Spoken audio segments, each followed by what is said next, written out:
Dear students, today in the chapter Topology of Real Numbers, we are discussing some theorems on closure of a set.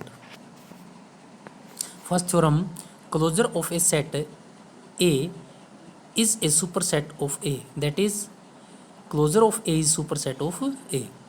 For the proof, let P be any point of A and NH is equal to P minus epsilon to P plus epsilon be any neighborhood of point P. Therefore, P belongs to A intersection NH, and this implies that A intersection NH is not an empty set. This implies that P is an adherent point of A. Therefore, this implies P belongs to A closure. Thus, P which belongs to A implies that P belongs to A closure. Hence, P is arbitrary point. By this arbitrary point, we are able to say A is a subset of A closure. This shows that closure of set A is a superset of A. Next result is closure of a set is closed set. Let A bar be a closure set of A and X belongs to R minus A bar equal to A bar closure. A bar complement implies X belongs to R and X does not belongs to A bar, implies X is not an adherent point of A. Therefore, X minus epsilon to X plus epsilon intersection A is empty for some epsilon greater than 0, and this implies no point of X minus epsilon to X plus epsilon is an adherent point of A. Therefore, X minus epsilon to X plus epsilon intersection with A closure is equal to empty. This implies X minus epsilon to X plus epsilon is a subset of R minus A closure. This implies X belongs to X minus epsilon to X plus epsilon, which is a subset of R minus A closure. This implies that R minus A closure is a neighborhood of X. But X is any point of R minus A closure. Hence, R minus A closure is a neighborhood of each of its points. So, R minus A closure, which is equal to A closure complement, is an open set. Hence, A closure is a closed set. Now, the next result is closure of a bounded set A, which is subset of R, is bounded. Since A is bounded set, so there exists real number L and U such that A is subset of L and U, marking this as number 1. This implies that derived set of A is subset of LU derived set, or A derived is subset of as derived set of LU is equal to LU, marking this as number 2. From first and second, A union with A derived set is subset of LU, and this, or we can say A closure is subset of LU, that is bounded. Next result, the set A is closed if and only if A closure is equal to A, or restate it, set A is a closed set if and only if A contains all its limit points. For the proof, let set A be closed set. Therefore, A contains all its limit points. Therefore, A derived set is subset of A, implies A union with A derived equal to A, or we can say A derived A closure is equal to A. For the converse part, let A closure is equal to A. Therefore, A union A derived is equal to A. This is possible only when A derived set is subset of A, implies A contains all its limit points. Hence, A is a closed set. Next result, the closure of a set A, which is subset of R, is the smallest closed superset of A. let A bar be closure of A. Since A closure is closed, let X be any element of A. Therefore, X belongs to A implies X belongs to A union A derived set. This implies that X belongs to A closure. Thus, X belongs to A implies that X belongs to A closure. Therefore, A is a subset of A closure. Now it remains to prove that A closure is the smallest closed superset of A. To prove this, let B be any other closed superset of A such that A is subset of B. This implies that closure of A is subset of B closure, but B closure equal to B as B is closed set. This implies A closure is subset of B. Hence, A closure is the smallest closed superset of A. Now, next result, if A and B are arbitrary subsets of R, then phi closure is equal to phi. A is subset of B implies A closure is subset of B closure. Third one, A union B closure is equal to A closure union with B closure. A intersection B closure is subset of A closure intersection B closure. Number fifth, closure of A is equal to closure of A. For the proof, since phi is a closed set, therefore phi closure is equal to phi union phi derived set, and the derived set of phi set is phi union with phi equal to phi. Hence proof. Second one, that is given A is a subset of B. We have to prove A closure is subset of B closure. To prove this, let X be any element of A closure. This implies X belongs to A closure. This implies X is an adherent point of A. Therefore, for each epsilon greater than 0, X minus epsilon to X plus epsilon intersection A is not empty set. This implies X minus epsilon to X plus epsilon intersection with B is not empty, as A is subset of B. This implies that X is an adherent point of B. This implies that X belongs to B closure. Thus, we have X belongs to A closure implies X belongs to B closure.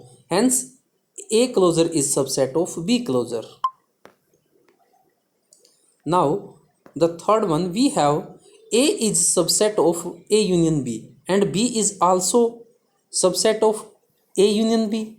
Therefore, A closure is subset of A union B closure, and B closure is subset of A union B closure.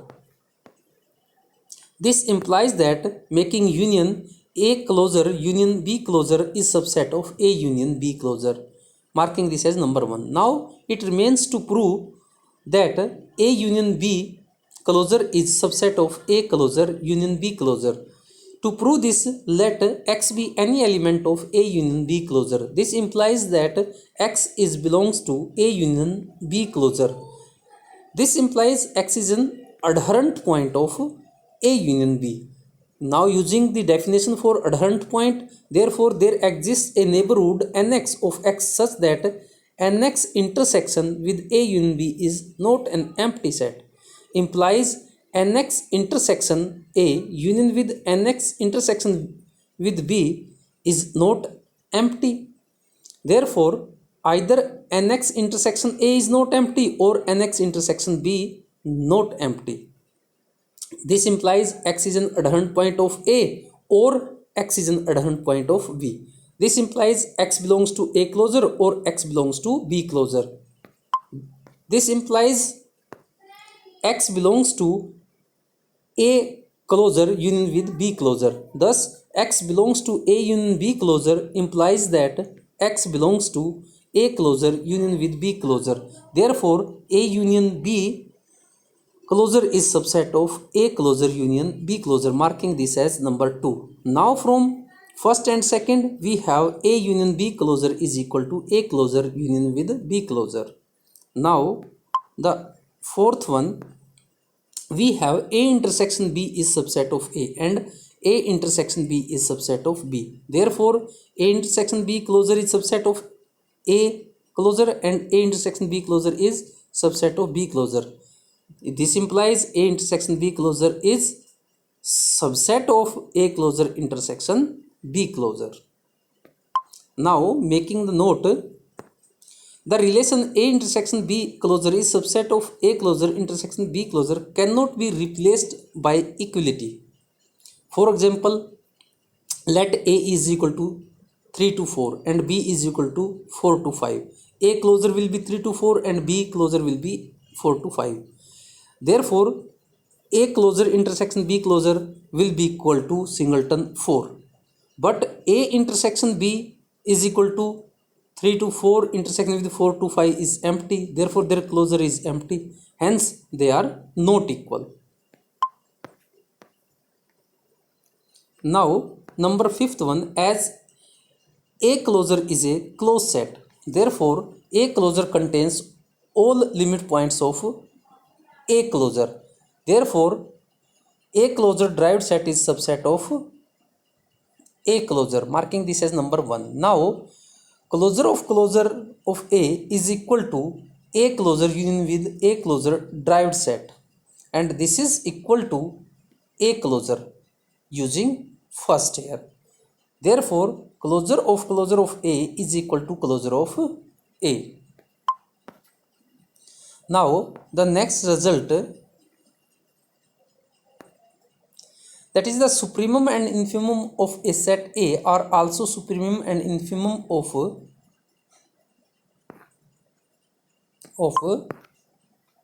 A closure and are contained in A closure according as A is bounded above or below.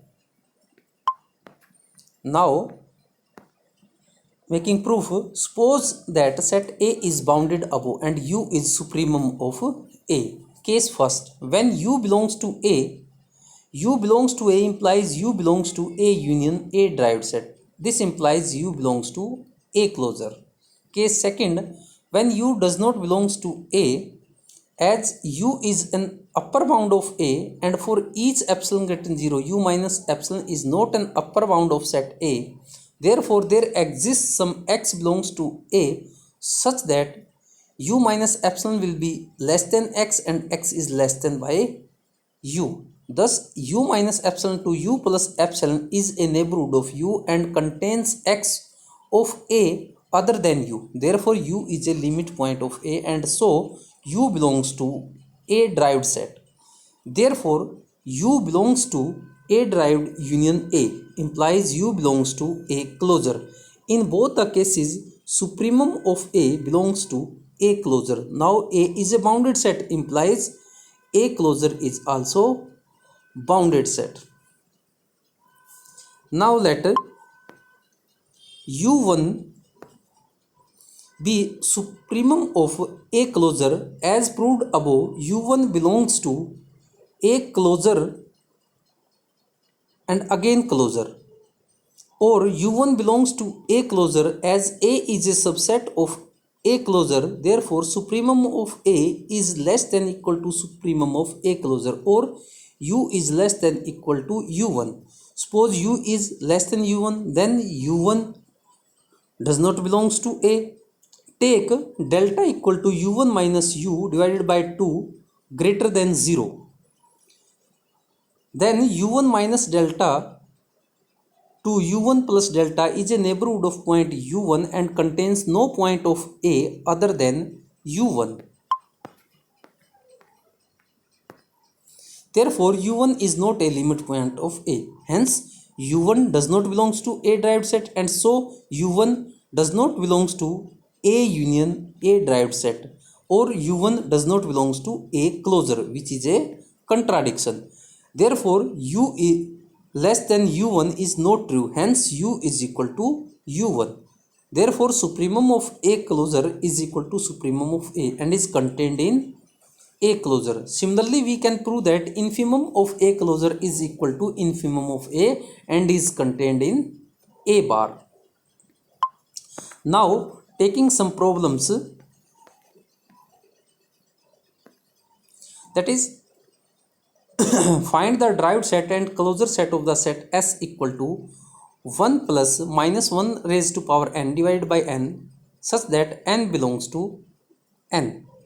Here S is given as 1 plus minus 1 की power n divided by n and n is natural number, therefore set becomes 0, 1, 0, 1 by 2, 0, 1 by 3 and so on. Since S is equal to 0, 1, 1 by 2, 1 by 3 and so on, clearly 0 is the limit point of set S. Therefore S derived is equal to singleton 0 and S closure equal to S union S derived set is equal to 0, 1, 1 by 2, 1 by 3 so on, union with singleton 0 and union gives us as S. Thus S closure is equal to S.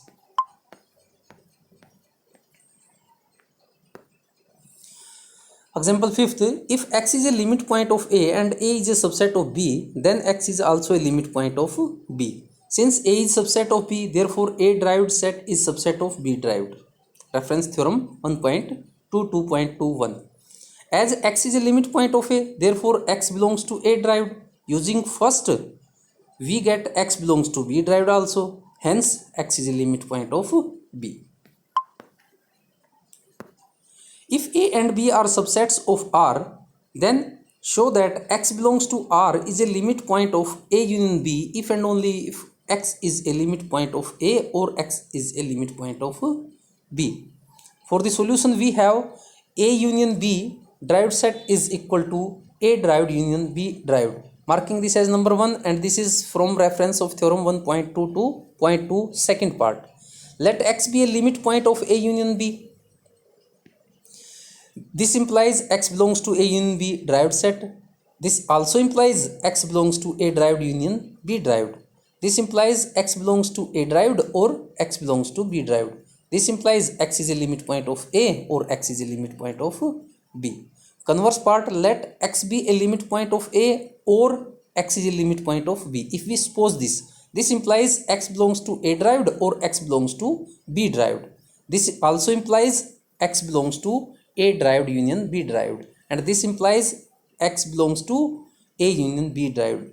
This implies X is a limit point of A union B.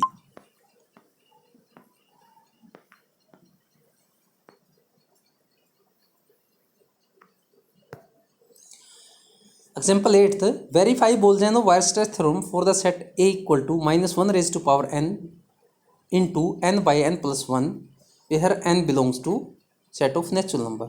Here A is given as minus 1 raised to power n into n by n plus 1, n belongs to n.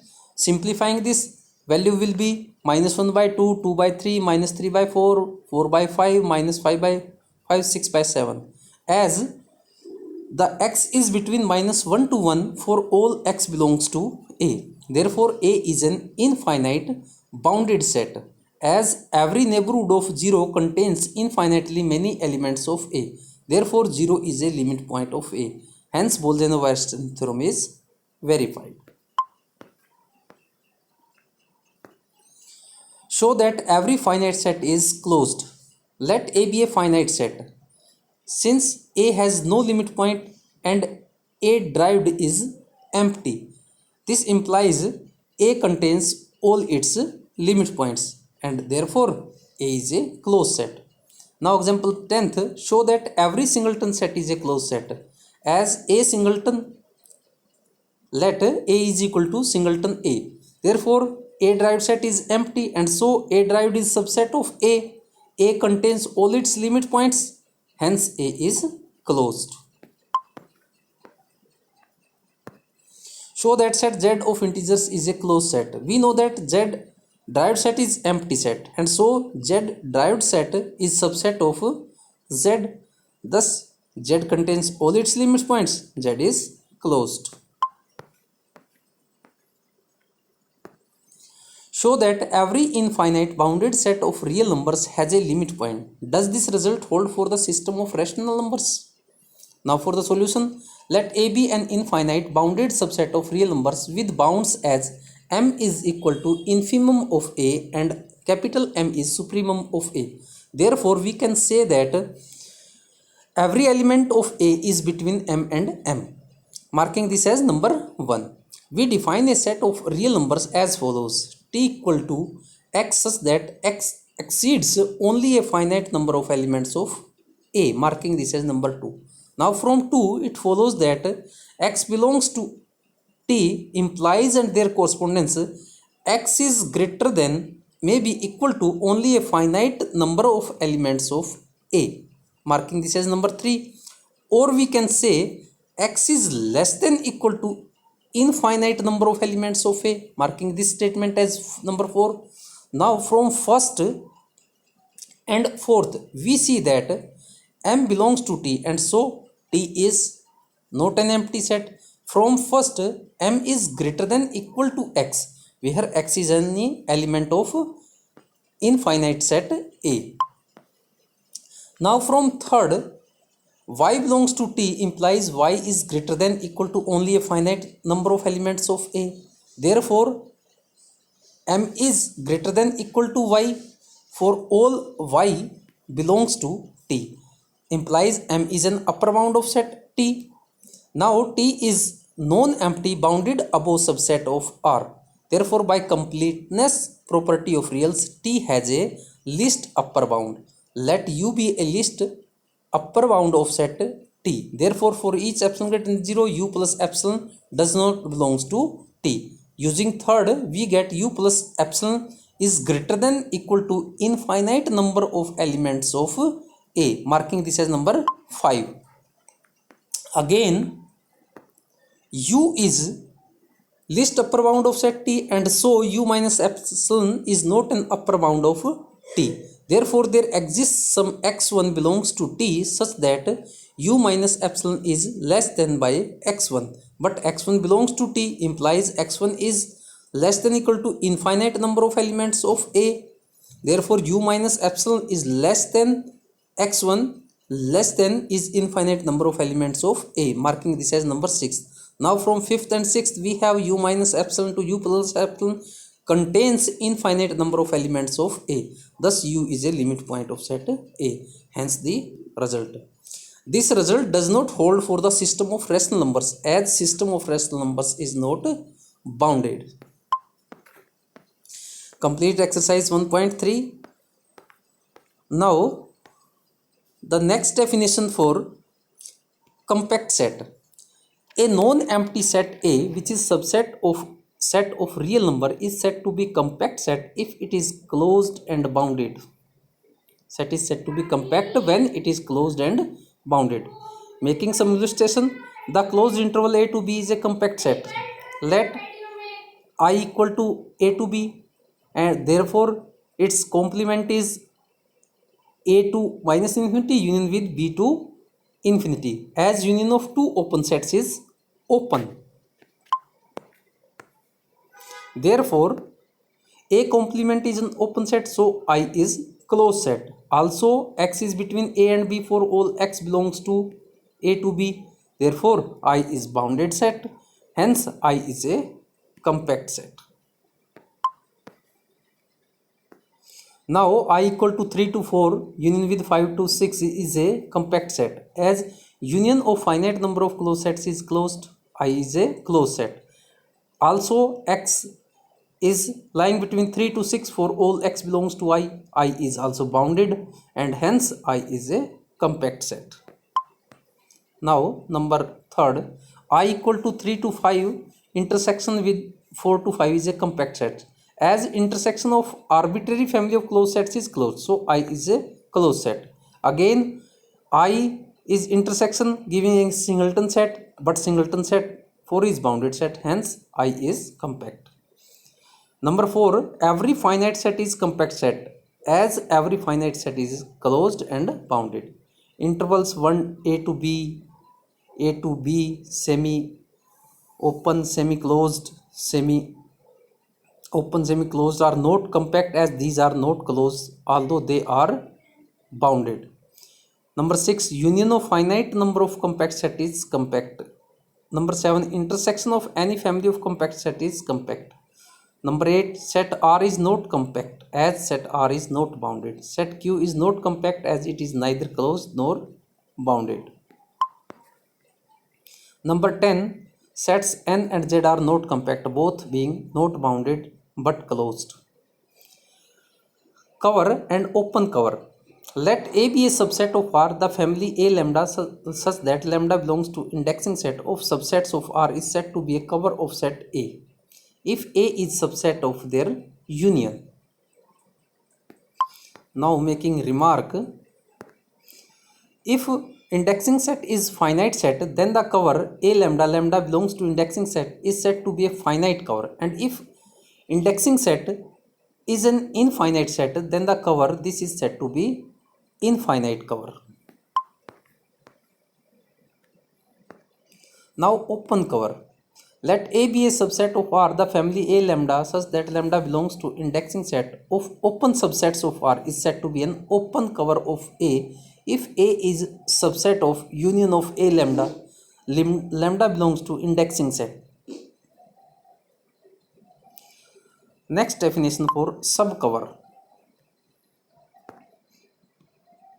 Let A lambda such that lambda belongs to indexing set be a cover of set A which is subset of R if there exists a subset T of indexing set such that lambda belongs to T also covers A, then the family A lambda such that lambda belongs to T is said to be a subcover of A. Illustration.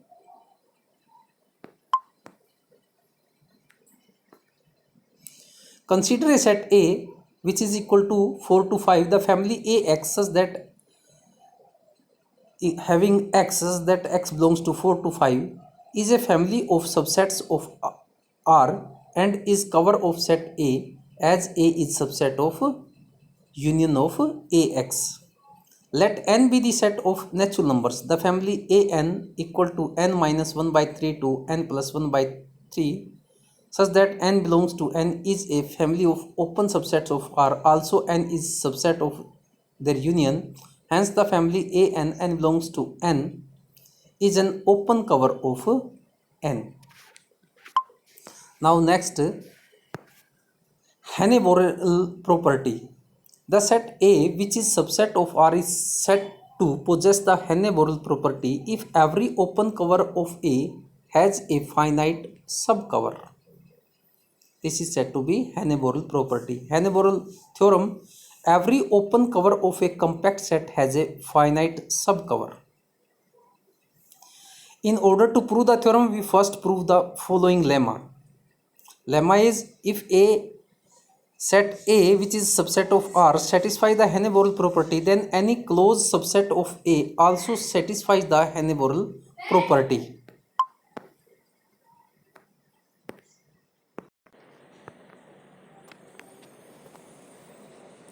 Proof of lemma: let A satisfies the Henne-Borel property and B is a closed subset of A. We shall prove that B also satisfies the Henne-Borel property.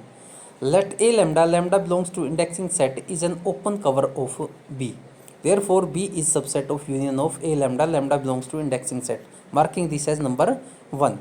To show that B has a finite subcover, as B is subset of A, therefore A minus B is subset of B complement, marking this as number 2.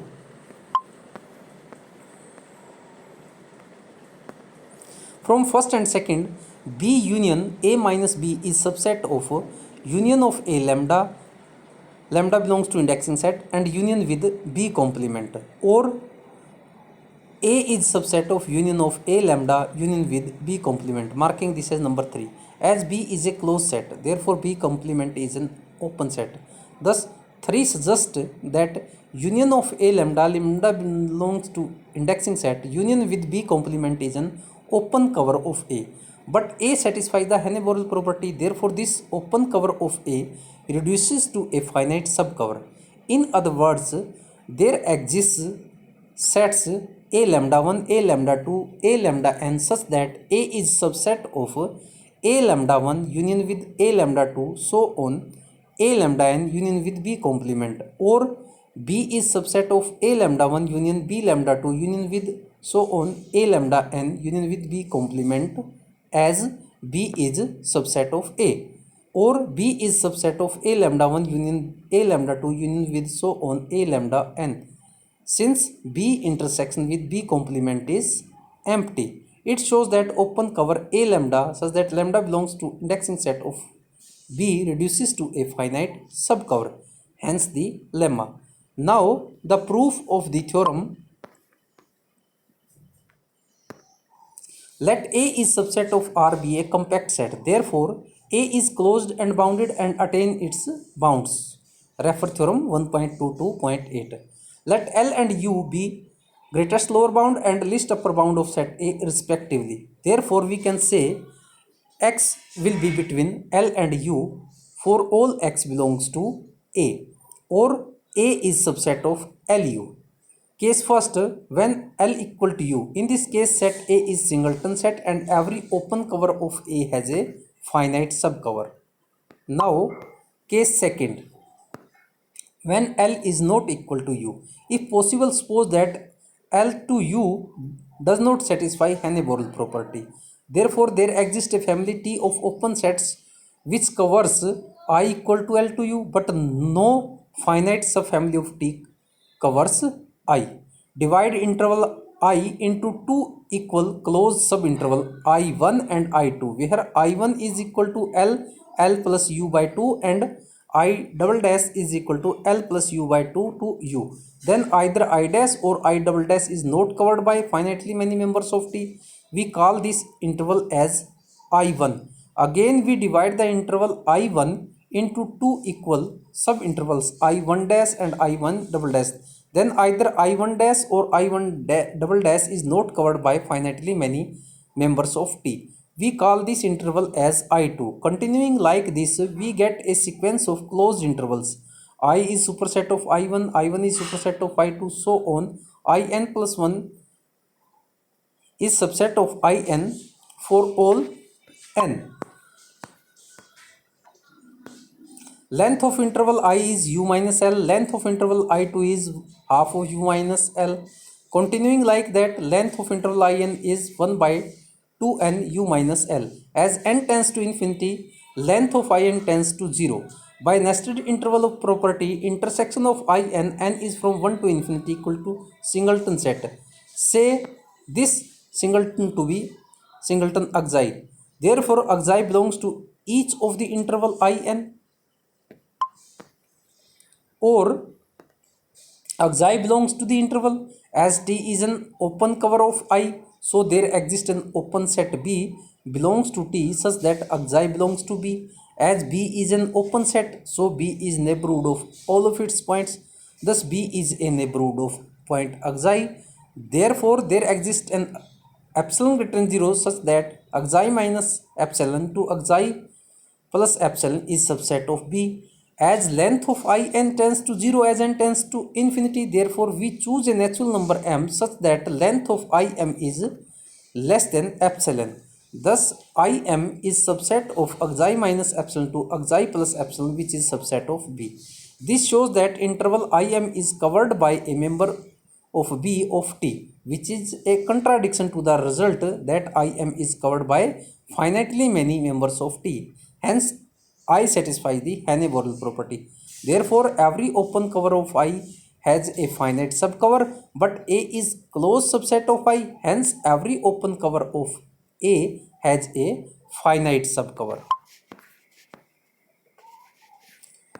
Now, converse of Henne-Borel theorem.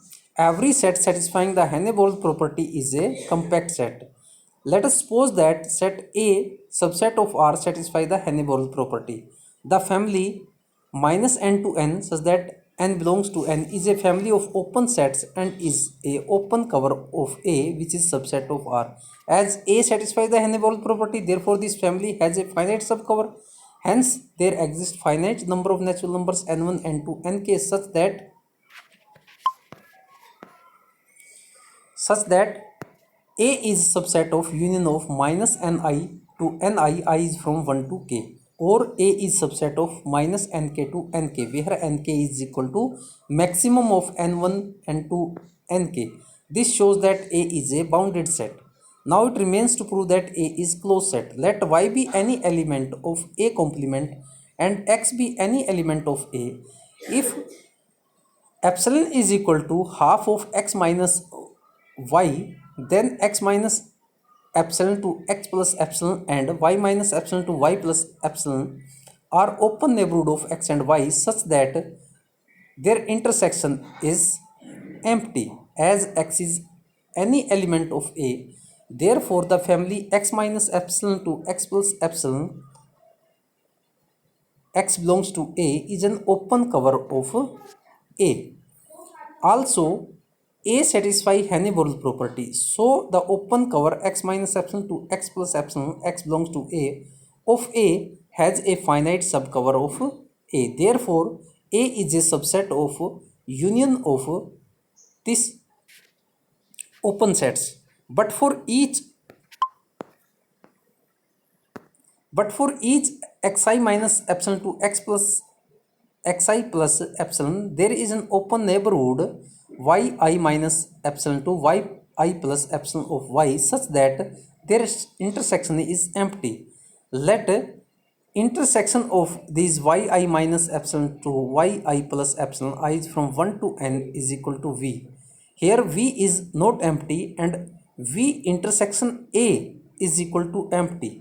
Therefore, v is subset of A complement or y belongs to V, which is subset of A complement.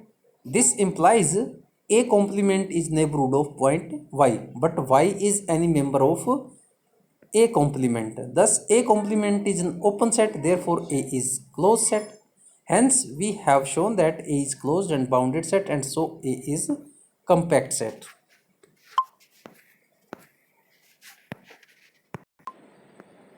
Now, taking some solved examples, show that a finite set is a compact set. Let A equal to A1 to An be a finite set.